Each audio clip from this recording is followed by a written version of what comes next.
Conexión matinal en este día jueves, Cata, con aroma de fin de semana largo. Definitivamente nos estamos preparando con todo. Nosotros estamos muy motivados para este fin de semana largo. Usted en su casa me imagino que también. Me imagino que sí, Panchito, siempre es rico un fin de semana de desconexión, ¿cierto? De volver a encontrarnos con la familia, así que de todas maneras que llegó el momento de ponernos serios y serios. No tanto, pero tenemos a una increíble invitada el día de hoy. Nos interesa mucho saber cuál es su opinión, qué es lo que está pasando verdaderamente con nuestro país y la sensación que se tiene desde el gobierno. Exactamente, nos acompaña en el estudio Camila Vallejo, ministra vocera de Gobierno. ¿Cómo está, ministra? Muy bien, ¿y ustedes cómo están, Francisco? ¿Y Catalina o Carolina? Sí. Catalina, sí. Bien, gracias por la invitación. Muy motivados nosotros. ¿Usted cómo está motivada para este fin de semana largo o no? Se viene pega también. Es que en verdad, si nuestro fin de semana en general, igual seguimos trabajando. Exacto. Pero tener una pausita, un suspiro mañana, porque estoy de cumpleaños, así que ahí a ver que me den permiso para poder, al menos cantar el cumpleaños feliz. No, celebrarse un poco siempre es necesario, sobre todo en este año, digamos, lo conversábamos, digamos, fuera de las cámaras propiamente tal. Intenso el comienzo del 2023. Es que los últimos años han sido muy intensos en nuestro país. Demasiado. Pero es como que se nos pasa vista, pero entre pandemia, estallido social, hemos tenido, y muchas elecciones, una tras otra, momentos como bien álgidos. Sí, entonces, hay un agotamiento ahí también de ir a votar y todo el cuento, ¿no? Claro, obviamente, pero hay que volver a recuperar, ¿cierto?, el ánimo porque son elecciones importantes y cada persona es muy importante en estos procesos. Exacto. No solo porque el voto es obligatorio, sino porque marca, la decisión a través del voto marca historia, marca presente y futuro del país, marca los destinos de nuestro país. Y todas las que son comunales, las que te llegan más directamente, porque como hablábamos antes, ¿cierto?, el vecino o la vecina que está preocupada de la pavimentación, de que le poden en el árbol, eso tiene que ver con el municipio. Entonces, elegir bien para un municipio importante, para el Parlamento donde se votan las leyes, para los gobiernos regionales, que los gobernadores están adquiriendo cada vez más relevancia y estamos con un proceso de descentralización del cual podemos hablar también, que les va a dar más recursos, mayor toma de decisiones. Y ahora el proceso constituyente, que es el segundo intento que hacemos para tener una constitución que nos satisfaga a todos, nuestras expectativas. Entonces sí hay un poco como de desgano, desgaste y confusión, obviamente, pero estamos a la vuelta de la esquina con la elección del 7 de mayo. Así que esperamos que nos vayamos haciendo de ánimo y nos informemos bien de los candidatos y sus propuestas. Así es, ya que sacó el tema, ministra, al equipo de la ministra celebra el cumpleaños mañana, como no lo van a celebrar, por supuesto. No hubiese avisado, nosotros celebramos acá los cumpleaños de forma muy intensa. De todas maneras, pero es que antes es de mala suerte. Sí, no se puede exactamente. Ya, pero vamos al tema de este proceso constitucional del 7 de mayo, ministra. Algo ahí estaba adelantando. Bien poco ambiente. Y también esta campaña que lanzaron, la crítica por ahí dice que es un poquito tibia. ¿Se viene algo más para estos días o no? Con respecto a seguir informando y motivando a la gente. Nosotros, el proceso es mucho más apretado que el anterior. Claro. Antes teníamos como más meses entre medio de cada elección, ¿no? Más tiempo de preparación. Entonces hemos tenido que todos como ajustarnos más para poder enfrentar las distintas etapas del proceso constituyente actual. Nosotros venimos preparando, hace semanas la primera etapa de la campaña, que es una campaña evidentemente muy informativa de el día de la elección, qué es lo que se vota, en las páginas donde puedes informar sobre tus locales de votación y un llamado a recobrar, ¿cierto?, el sentido de la importancia que cada uno tiene en este proceso, no solamente del proceso mismo. Votar es importante porque tu voto es importante, porque tú eres importante, porque cada uno es importante. Y luego va a venir otra etapa, como lo hicimos la vez pasada. La vez pasada obviamente tuvimos más tiempo para hacer todo, pero tuvimos varias etapas de la campaña informativa. No nos tocó informar sobre la elección de convencional en ese entonces, porque eso lo agarró el último del gobierno anterior. Claro. Pero sí para el plebiscito. Entonces ahora nosotros estamos con la etapa de elección de consejeros y luego va a venir el proceso informativo que va a adquirir un poco más de información sobre el proceso mismo. Porque aquí también es distinto. Acuérdense que el acuerdo del año pasado implicó elegir expertos que ya han estado trabajando y un consejo que tiene menor cantidad, que igual sigue siendo paritario, pero son menos consejeros que en la convención anterior. Y ellos tienen un rol de deliberar sobre una propuesta además que están haciendo los expertos. Y ahí se va a producir como una suerte, no sé si lo pimponeo, pero como de de discutir y aprobar o rechazar lo que era propuesto por los expertos. Entonces también hay que explicar ese proceso y luego para el plebiscito mismo, ¿no? La información sobre aprobar o rechazar la propuesta de texto. Entonces la campaña informativa va a tener distintas fases. Estamos en la primera con un amplio despliegue igual. Por medios regionales, nos aprobó el Consejo Nacional de Televisión para poder transmitirlo a la televisión, ya se está transmitiendo a la televisión, va a estar presente en el metro, en los hospitales, hicimos algo con salud para que pudiera transmitirse para los usuarios que están en espera de repente en los hospitales, eso también es importante, redes sociales y otras plataformas, así que ya está desplegada y van a venir más, obviamente, spot y campañas informativas. Imagen, Lo vemos todos los días, ministra. Sí, para que no digan que no. Bueno, lo divertido es que, claro, han criticado sectores de la oposición, pero fue lo mismo que me llevaron a Contraloría, nos llevó algo bien a Contraloría, porque según ellos, la campaña de Vota Informado del año pasado era una campaña de intervencionismo electoral.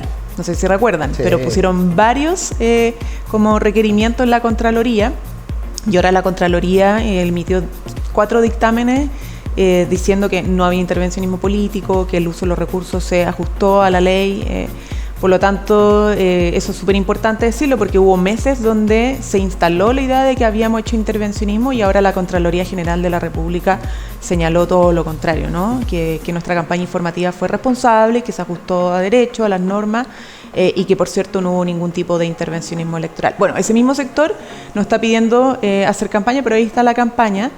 La campaña se preparó, está corriendo y vamos a seguir informando, por cierto, todo lo que tengamos que informar como gobierno, complementando lo que hace el CERVEL, porque el CERVEL es la institución principal en estos procesos electorales. Y siempre recordar lo importante de cierto, formar parte de cada uno de estos procesos, porque lo mencionaba, querida ministra, sino que lo que tiene relación con el expresar lo que uno verdaderamente quiere para su país, para su comuna. Entonces es súper importante que nos tomemos ese tiempo extra de analizar esta situación y verdaderamente quedarnos con la mejor persona que represente nuestro pensar o lo que queremos para nuestra sociedad. Una de las cosas también que ha marcado la pauta ha sido este logro, ¿cierto? La ley de las 40 horas, que también fue una lucha larga de varios años. ¿Cómo es para ti, digamos, el poder honrosamente ya contar con esta ley que justamente el miércoles ya se publicó en el Diario Oficial?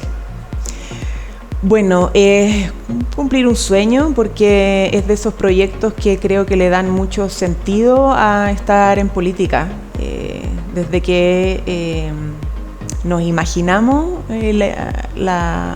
una sociedad con una jornada laboral más corta, fue como, pucha, esto realmente puede hacer un cambio significativo, no solo por el impacto en lo laboral, como un derecho laboral, el derecho de tener jornadas laborales más dignas, sino porque cómo va impactando en la calidad de vida de los trabajadores, su familia, su entorno, sus posibilidades de desarrollo.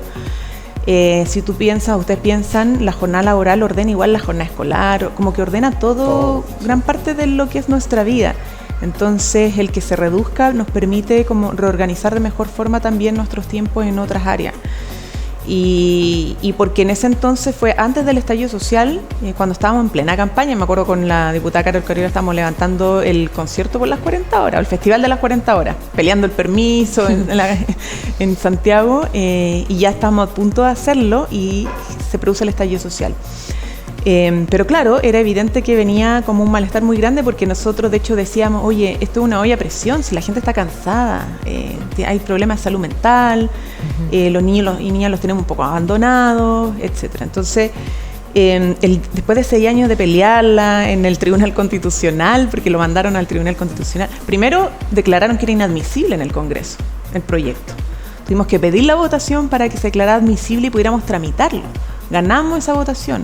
Luego toda la pelea en la Comisión de Trabajo, porque ahí también fue una batalla para poder hacer avanzarlo. O sea, por hacer avanzar el proyecto con caricaturas mediante del gobierno de ese entonces.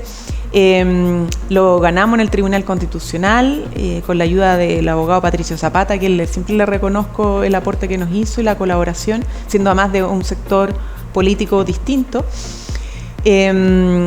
Y recorriendo Chile, porque hicimos varias, o sea, yo me acuerdo de Magallanes al norte, como haciendo encuentros, seminarios para conversar las 40 horas. Bueno, fue largo y gracias a que el presidente de la República, el presidente Boric, lo puso en su programa, mandató a la ministra Janet Jara a sacarlo adelante, el liderazgo de la ministra, que es dialogante, bueno, una mujer muy inteligente que logró sentar en la mesa a distintos actores, permitió que esto saliera y que fuera posible, ¿no? Entonces, es muy satisfactorio ver a la gente emocionada, que diga gracias por las 40 horas.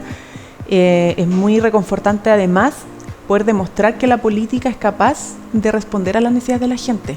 Sea, que esa es la idea. Es que eso yo encuentro que es lo más importante en momentos que nadie cree en nada, como que mucha desafección, como que solo ve peleas. Sí, eso es lo que pasa. Sí.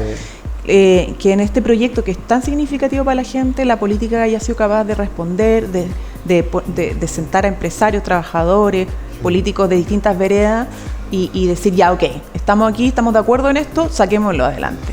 Y eso y en tiempo, encuentro que es genial. Sí, y en tiempo en que es difícil ponerse de acuerdo, porque hay que decir que el Congreso es un reality show. En tiempos electorales. Es un reality show, hay que decirlo.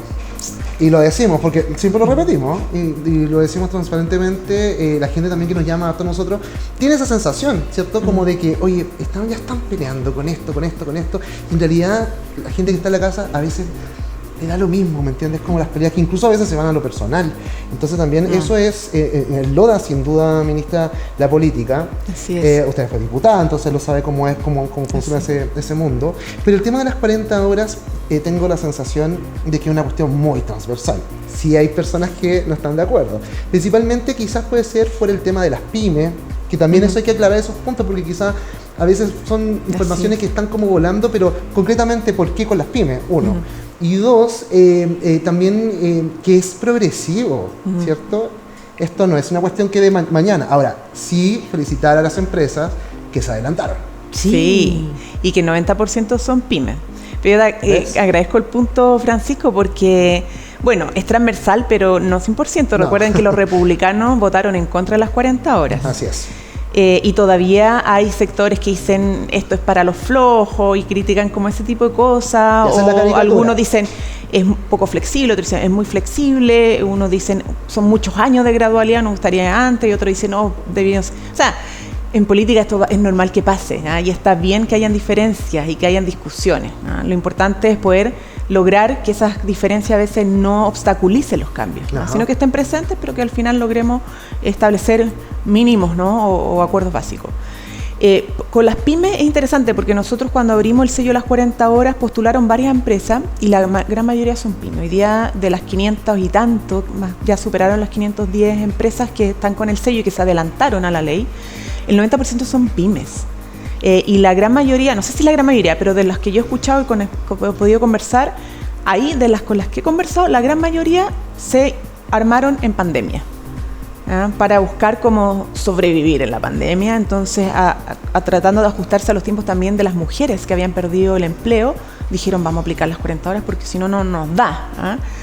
Entonces, eso es muy interesante. Ahora, lo segundo es que el mismo proyecto de ley establece, claro, una gradualidad de 5 años.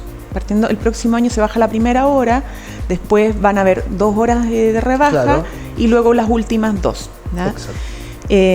Pero se pueden adelantar esos tiempos. Pero te permite que en el fondo, si a ti te cuesta más, entonces te demos un lapso de tiempo más. Pero lo segundo es que además estamos habilitando a través del Ministerio de Trabajo y sus instituciones de capacitación una línea programática para acompañar a todas las pymes que lo requieran en su proceso de ajuste. Porque muchas veces lo que se requiere es cómo saber reorganizar los tiempos. La organización de los tiempos de trabajo no depende tanto del trabajador o trabajadora, sino que del liderazgo de la empresa, y en eso se requieren apoyos, etcétera.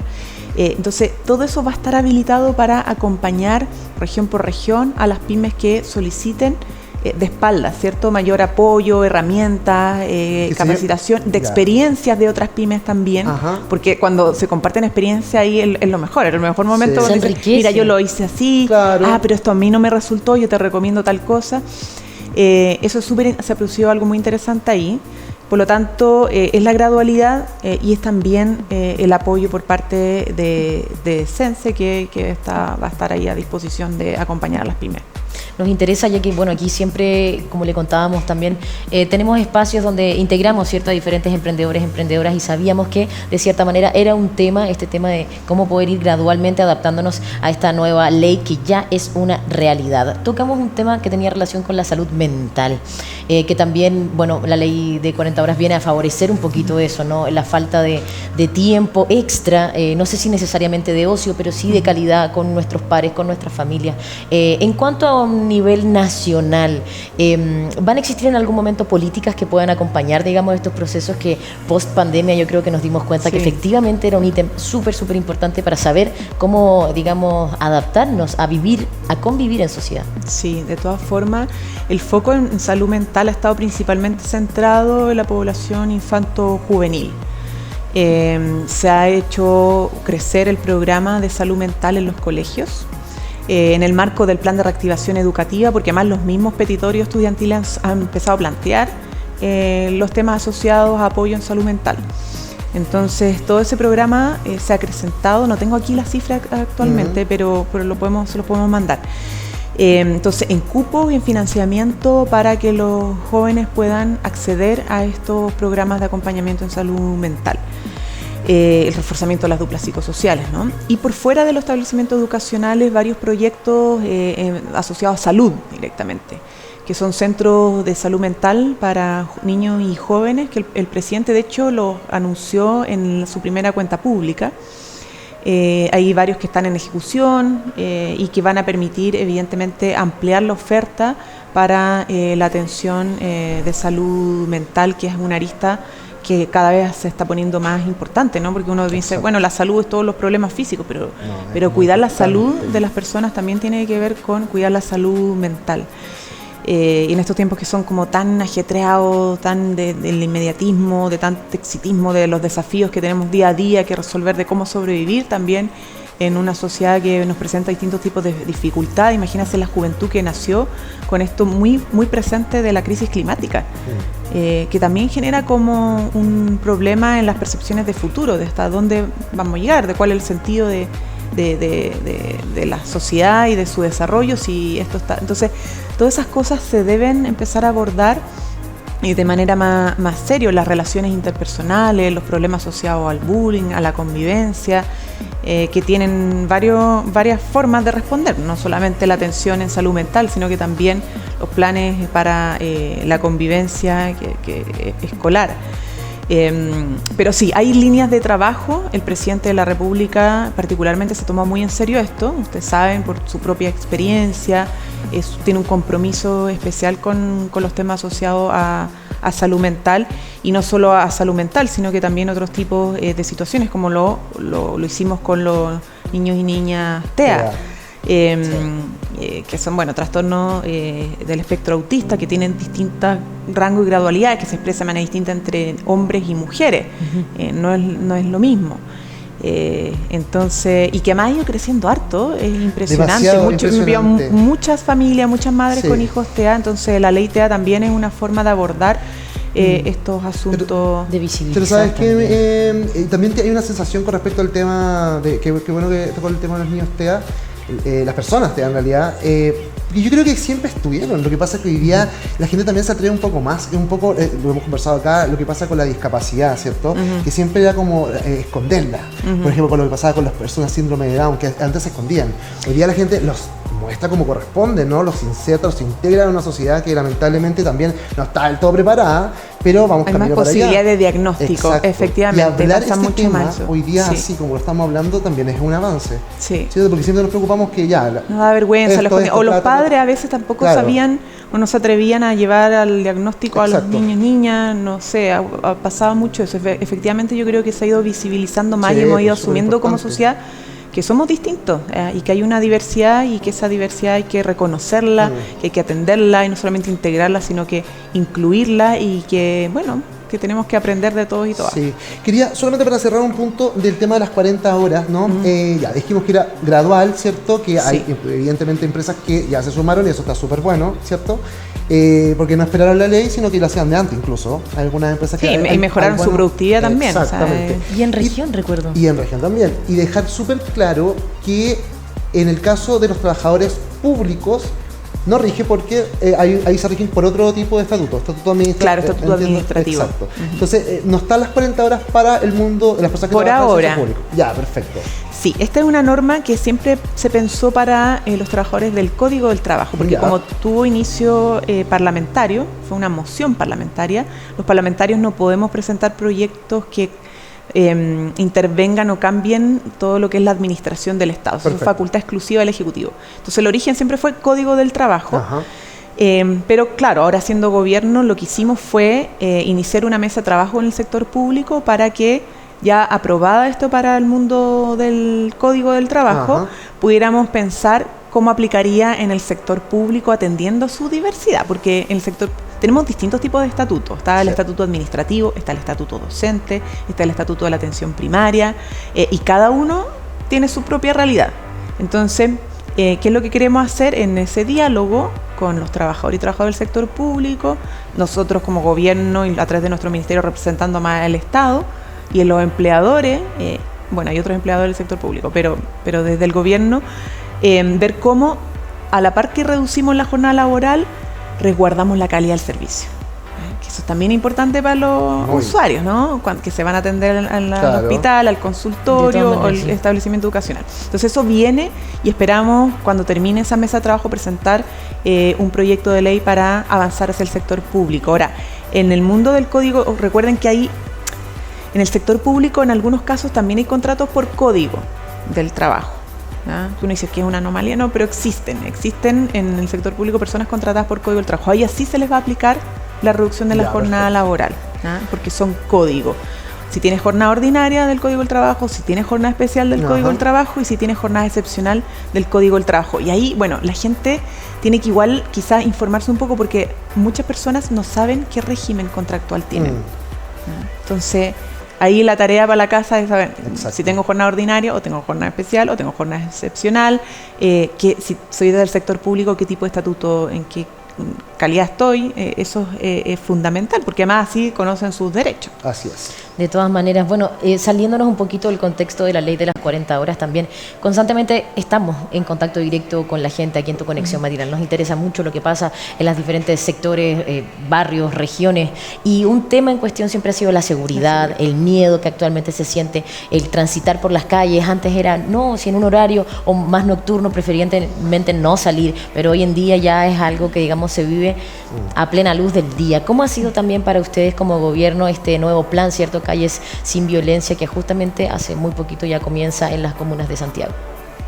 Sí, nosotros tenemos distintos planes, porque el gobierno tiene una línea de trabajo de fortalecimiento institucional, dígase policías, Fiscalía Nacional, creación de instituciones como el Ministerio de Seguridad Pública para tener un ministerio especializado en esta materia y con exclusiva dedicación, o todo lo que tiene que ver con la Defensoría de las Víctimas, que es un proyecto también que está comprometido y esperamos sacarlo cuanto antes, para que las víctimas tengan una mejor atención por parte de las instituciones cuando son, valga la redundancia, víctimas de algún delito. Hay otra parte que tiene que ver con la persecución penal para terminar con la impunidad, porque hay delitos que tienen imputados no conocidos, o sea, los homicidios, por ejemplo, se han incrementado. Antes tú sabías más o menos por una riña, que era el vecino o el familiar, que en una riña terminaba quitándole la vida a otra persona. Ahora hay muchos más imputados desconocidos, y por lo tanto los procedimientos para garantizar que haya justicia y que no haya impunidad se están trabajando. Y todo lo que es la parte como más operativa, ¿no? La del despliegue en el terreno. Eso tiene una parte que es preventiva, una parte que es obviamente también de control, fiscalización, y otra parte que es de persecución. Claro. Y ahí, bueno, trabajan distintas instituciones también. Entonces, por un lado tenemos el plan Calles Sin Violencia, pero que está focalizado principalmente en los lugares donde se concentran mayor cantidad de delitos violentos, particularmente homicidios. Ese es el foco principal del plan Calles Sin Violencia. Y que se adelantó, recordemos. Lo adelantamos, obviamente, porque por el caso del asesinato del sargento Palma, esto ya partió en Santiago el lunes. Claro. Tenemos 22 comunas de la región metropolitana y eso tiene un componente, como les decía, de persecución en el caso de crimen organizado, narcotráfico, de fiscalización por uso de armas y porte de armas. De hecho, ya hemos logrado incautar 35 armas y hay 337 detenidos en lo que va y otra parte que tiene que ver con fiscalización por incivilidades o deterioro barrial, claro. ¿No? Entonces los patrullajes, etcétera.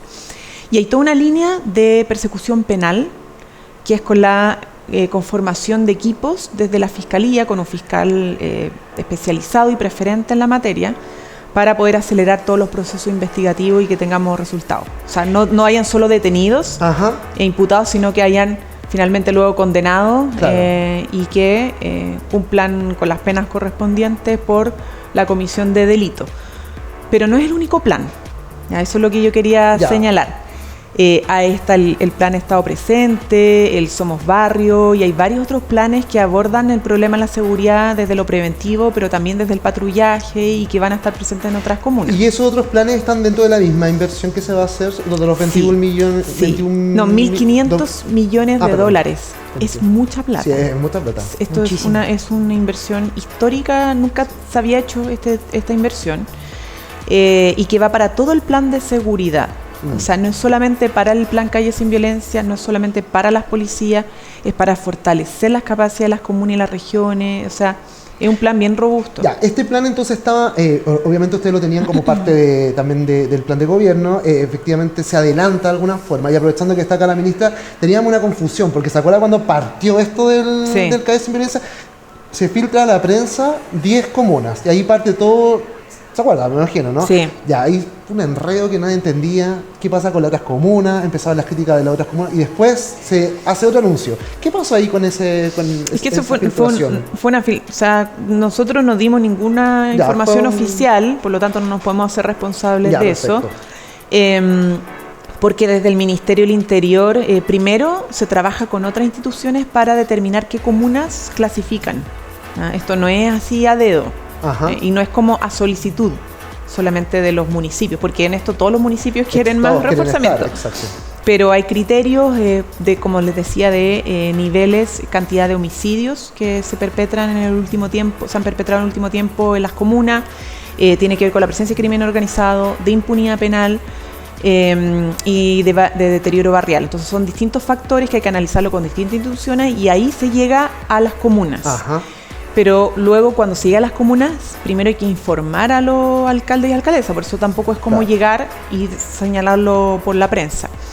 Se filtró nomás. Entonces, sí, bueno, hubo comentarios, pero al final ya tenemos estas primeras 22 comunas, van a ser 46 en total. Y bueno, se va a ir evaluando evidentemente en la medida que avancemos. Esto es un avance se puede ampliar importantísimo, al menos yo creo que eso es la sensación que todos tenemos como chilenos y chilenas. Ya es parte de un plan que cierto se va a ir desarrollando a lo largo del tiempo. Y aparte de justicia, lo que conversábamos, hay un punto importante que tiene que ver con la prevención, porque hoy en día vemos a muchos jóvenes delinquir constantemente, ¿cierto? Y sin, digamos, alguna especie de justicia al respecto. En ítem de prevenir el delito, ¿cuál es la mirada que ustedes tienen al respecto? Bueno, la prevención es parte importante del compromiso transversal en seguridad que iniciamos en enero, ¿no? Entonces recordarán que hubo 70 medidas. Esas las firmaron, las suscribieron gobernadores y alcaldes hace unas semanas atrás, porque parte importante de esa agenda de seguridad que respecta a lo preventivo tiene que ver con el rol de los municipios y gobiernos regionales. Hay primero un traspaso de facultades o de competencias en materia preventiva para aquellos gobiernos subnacionales, para, por ejemplo, el reforzamiento de los guardias municipales, etcétera, lo que son los consejos de seguridad, porque ustedes saben que además los municipios tienen que tener constituidos sus consejos de seguridad. No todos los casos lo tienen o no funcionan. Y hay planes como, por ejemplo, el programa Lazos, que no sé si lo conocen, pero es un programa que es caro en cuanto a recursos, pero es sumamente efectivo desde el punto de vista de la detección temprana. Porque cuando tú me dices que ya hay un joven delinquiente, ya no llegamos, o sea, llegamos tarde ahí. Exacto. Eso ya no es preventivo, eso ya es como tener que enfrentar el delito y cómo recuperar a ese joven. Cómo reinsertarlo. Cómo reinsertarlo, cómo rehabilitarlo, porque muchas veces por consumo de droga. Bueno, Pero la parte preventiva, en el caso del programa Lazo, es justamente cómo se detectan a través de varios dispositivos del Estado y territoriales que se coordinan entre sí a aquellos jóvenes y niños que están en condición de riesgo de vulnerabilidad y que prontamente podrían ingresar a las redes del delito. Entonces se intervienen en esos jóvenes y se desactivan esos elementos de riesgo por educación, claro, por acompañamiento, por temas de... O sea, se trabaja con distintas instituciones. Y ese programa se amplía y se fortalece. Claro. Así que hay una parte como un ejemplo concreto que tiene que ver con la prevención y garante. Sí. Pero también la inversión en recuperación de espacios públicos, iluminación, plaza. Sí. Eso está muy presente en la inversión de Subdere. Yo sé que la ministra tiene una agenda, estamos tan relajados conversando, porque en realidad esa es la idea del programa. Yo sé que tiene otras cosas que hacer la ministra, pero ya, del plan Calle Sin Violencia, brevemente, dos cositas. Una, que tiene que ver con esa crítica que hace el municipio de al lado, en el fondo, que no nos dejó estar dentro de estos planes. Se habla de que en el fondo los delitos se podrían ir corriendo por comuna. Esa es una crítica que hacen, ¿cierto?, las comunas que todavía no les toca, que ya sabemos que quizás van a ir avanzando para allá. Y lo otro vinculado a violencia, ¿qué le parece justamente esta interpelación a la ministra Toás, justamente que tiene relación con temáticas de seguridad? Que dicen por ahí que puede ser un punto político, que se va a hacer después el 16 de mayo, entiendo, ¿no? No recuerdo para cuándo quedó establecido. 16 pero de mayo. Lo primero es que, uno entiende que todo alcalde y alcaldesa está preocupado de cómo mejorar la seguridad en su comuna. Pero el plan Calle Sin Violencia se determina para aquellas comunas que están en peor situación de homicidio. ¿Ya? Primero. Lo segundo es que, claro, hay una inquietud legítima de que se traslade el delito.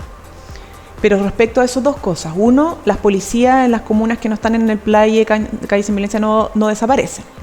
No es que se las quitemos, sino que van a seguir trabajando. Exacto. En los territorios que les corresponde. Pero segundo, es que la parte de la persecución penal, que es que justamente cuando se detecta que hay una banda criminal o una banda de crimen organizado o delincuente, en las comunas que se intervienen se detenga y luego no quede suelto, sino que finalmente haya justicia. Claro. Y no haya impunidad penal. Y por eso es tan importante lo que decía anteriormente, que el eje de persecución penal efectiva es un eje que trabaja la Fiscalía con un fiscal preferente, con un equipo de trabajo preferente para la región completa. Ahí no hay límite comunal. Okay. Entonces, cuando el plan Calle Sin Violencia está presente en una comuna, en Coquimbo, por ejemplo, que le va a tocar además a Coquimbo, la parte del eje de persecución penal va a estar pensada para toda la región, porque evidentemente, o sea, una banda puede estar cometiendo el delito en una comuna y son responsables, no sé, de 2 homicidios. Claro. Pero quizá esa banda o ese delincuente tiene sede o se le puede tener en otra comuna. Entonces no tiene sentido que la Fiscalía esté solo trabajando en un territorio específico comunal, claro, sino que tiene que mirar completo el panorama. Por eso hay la tranquilidad de que hay ejes donde inevitablemente la mirada tiene que estar puesta en toda la región y no solamente en una comuna. Ya, y con respecto a la interpelación... y con respecto a la interpelación. Bueno, mira, esto es muy simple. Las interpelaciones son facultades de los parlamentarios. Cuando las aprueban es parte de... y la ministra igual cada 15 días prácticamente va a una especie de interpelación porque tiene que estar renovando los estados de excepciones y se pregunta de todo, y ella responde a todo. ¿Es punto político? Pero es una oportunidad... Bueno, siempre son puntos políticos, sobre todo en este contexto, pero nosotros igual lo estamos viendo como una oportunidad para mostrar todo lo que efectivamente el gobierno está haciendo en la agenda de seguridad. Perfecto. Así que, bien, nos parece, porque hay mucho que mostrar, cosas que además son hechos, no son solamente palabras. Y queda mucho por hacer también. Y queda mucho por hacer también. Y le agradecemos en el alma este tiempo. Sabemos que tienes una agenda muy, digamos, ajetreada y aún así quisiste estar aquí presente en tu conexión matinal, Panchito. Sí, ministra, no se nos pierda, porque nos interesa, por supuesto, tener presencia de autoridades en esta televisión regional que estamos haciendo. Y eso que no hablamos de litio. Sí, nos faltó. No sé si nos dejan un ratito. Si puede ser, alcanzamos. ¿no? Puede ser, claro. Sí, ya, bueno. Ya, yo estaba ahí como, ya, perfecto. Justamente este plan nacional también que ha estado ahí en polémica por ciertas... Hay una cosa como media difusa con respecto a la información, ¿no? Que si es privado, que si va a ser estatal, en fin. Sí, bueno, esta es la Estrategia Nacional del Litio, que es una noticia bien esperada, porque el litio hace tiempo que está en la mira. Exacto. No solamente de las empresas que tienen sede acá en Chile, sino que del mundo entero, de distintos países, empresas extranjeras, y ya tenemos una estrategia que es bien responsable y bien inteligente, porque nos permite no solo proyectar la creación de una empresa nacional del litio, sino que empezar a trabajar desde ahora con las empresas del Estado que existen en el proceso productivo del litio, que es Codelco Enami. Ahora principalmente Codelco, que tiene giro minero y que explota el cobre, pero que la idea es que empiece a ya participar en la explotación del litio y la producción del litio en el salar de Atacama, que es el único salar que hoy día cuenta con explotación de dos empresas, pero que son privadas, que es SQM y Albemarle. Entonces, vamos a presentar un proyecto de empresa nacional de litio para crearla. Eso tiene que pasar por el Congreso, ¿ya? Y ahí va a haber procesos de diálogo con comunidades, con distintos actores, para que evidentemente recoja la observación de distintos sectores de nuestra sociedad, pero al mismo tiempo vamos a estar ya adelantándonos, porque eso puede pasar 1 año, 2 años en que se discute ese proyecto, ¿no? Lo importante es que entremos ahora. Y Argentina lo tenemos atrás. Que claro, está Argentina y Bolivia, ¿no? Que es como el triángulo del litio que dicen. Pero bueno, nosotros tenemos la tercera reserva más grande de litio, somos el segundo país productor de litio, pero en la producción solo están participando privados, entonces es importante que el Estado, que ya es dueño de los salares, o sea, nosotros no estamos estatizando nada, porque ya son del Estado, entonces no se puede estatizar algo que ya es del Estado. Y en ese sentido, lo que estamos tratando de hacer es que el Estado se involucre en el proceso productivo para crear una industria sostenible de litio, ¿ya? Y esa es la invitación que estamos haciendo en el fondo con los privados. Otro punto importante, al menos personalmente con todo lo que está pasando con el litio, es cómo se va a lograr proteger, digamos, esta red de salares. ¿Se tiene en consideración, me imagino, poder utilizar tecnologías de bajo impacto ambiental? Sí, la extracción directa es la que queremos introducir ahora para que tengamos un proceso de explotación más sostenible, más amigable con el medio ambiente. No, todo proceso de explotación de recursos naturales tiene cierto impacto, eso es inevitable, pero la extracción directa nos permite evitar el consumo excesivo de agua, por ejemplo. Y una tecnología que se puede implementar acá. Entonces, la idea de esta asociación público-privada es que también nos permita generar esta tecnología para proteger de mejor forma los salares, pero también la creación del Instituto de Tecnológico e Innovación de Litio y Salares, porque eso nos permite estudiar de mejor forma también los salares, que son distintos unos de los otros. Son como ecosistemas propios en sí mismos. Y lo otro es el 30% de la protección de los ecosistemas de litio, que es un compromiso de esta estrategia. O sea, que vamos a tener espacios reservados y protegidos y donde no se puede intervenir. Aclarar entonces con respecto a esto, esta figura público-privado, ¿no? No es que los privados queden fuera. Se respeta, por supuesto, los contratos que están. No, todo lo contrario, los privados están siendo invitados, porque imagínate que hoy día tenemos solo 2 privados. O sea, hoy día los únicos que explotan el litio son privados. Y son 2 empresas en el salar de Atacama, que es el que concentra el 90% de la reserva. Pero hay otros salares, algunos están siendo explorados, otros nunca se han explorado, y que evidentemente hay otras empresas que quieren ver si pueden participar. Entonces, lo que estamos haciendo es, si van a poder participar, el Estado va a estar presente y vamos a tener que asociarnos para esa explotación. Entonces, se abre un espacio de participación del mundo privado que es muy interesante, y por eso ha sido celebrado por las empresas internacionales que tienen giro minero. Y estamos contra el tiempo también con respecto al tema de la explotación del litio, ¿no? Sí, o sea, no sé, la idea siempre fue que este país pudiera haber tomado la decisión antes, ¿no?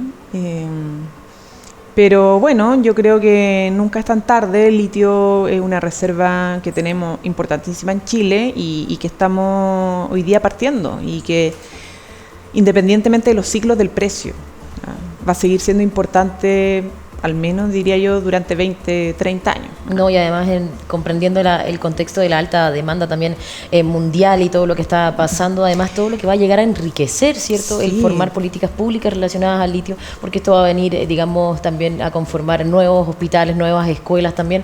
Mencionar eso brevemente sería interesante. Sí, porque bueno, nos va a traer importantes recursos. Bueno, todo lo que es explotación de minerales depende mucho de las fluctuaciones de los precios, que es lo que nos pasa con el cobre, pero nadie puede negar que el cobre es importante para la generación de riqueza en nuestro país. Claro. Independientemente de los cambios en su valor. El litio va a pasar algo similar con el litio, pero lo que es mejor con el litio es que vamos a generar mayor valor agregado. Por eso esto de una industria sostenible con valor agregado que nos permita acompañar al instituto, incorporar tecnología, que pensemos, por ejemplo, en que en Chile pueda construir no baterías, o sea, baterías de almacenamiento, por ejemplo, porque nosotros tenemos otro potencial, que es de la energía solar. Y la energía solar requiere de baterías de almacenamiento.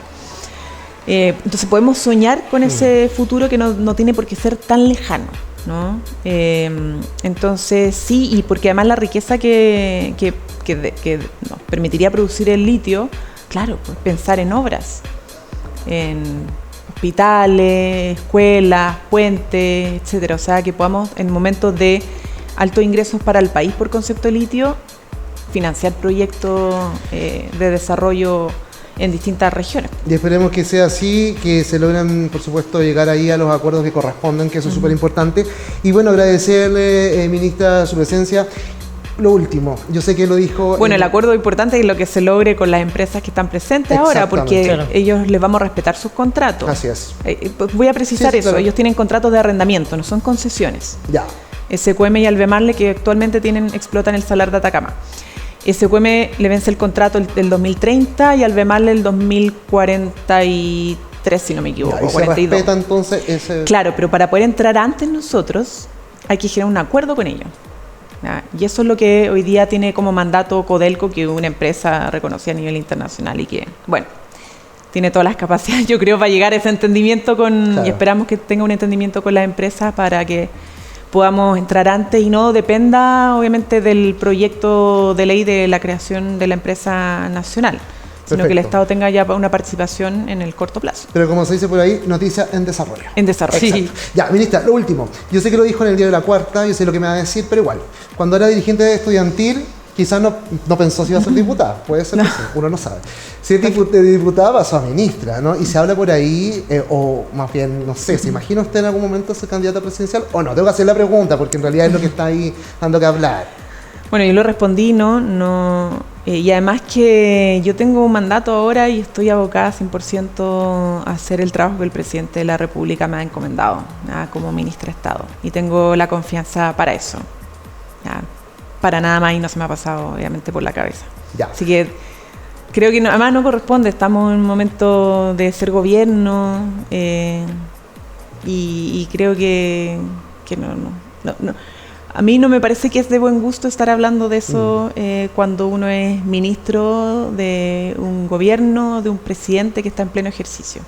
Enfocada, por supuesto, en su cargo. Ok, pero nos quedó súper claro. Sí, y la idea, que lo pase bien mañana el cumpleaños. Sí, que tengan un buen día. De todas maneras, muchas gracias por estar aquí en el Matinal de las Regiones. Nosotros vamos a una breve pausa comercial. Acabamos de conversar con nuestra ministra Camila Vallejo. Nos vamos a una breve pausa y ya estamos de regreso.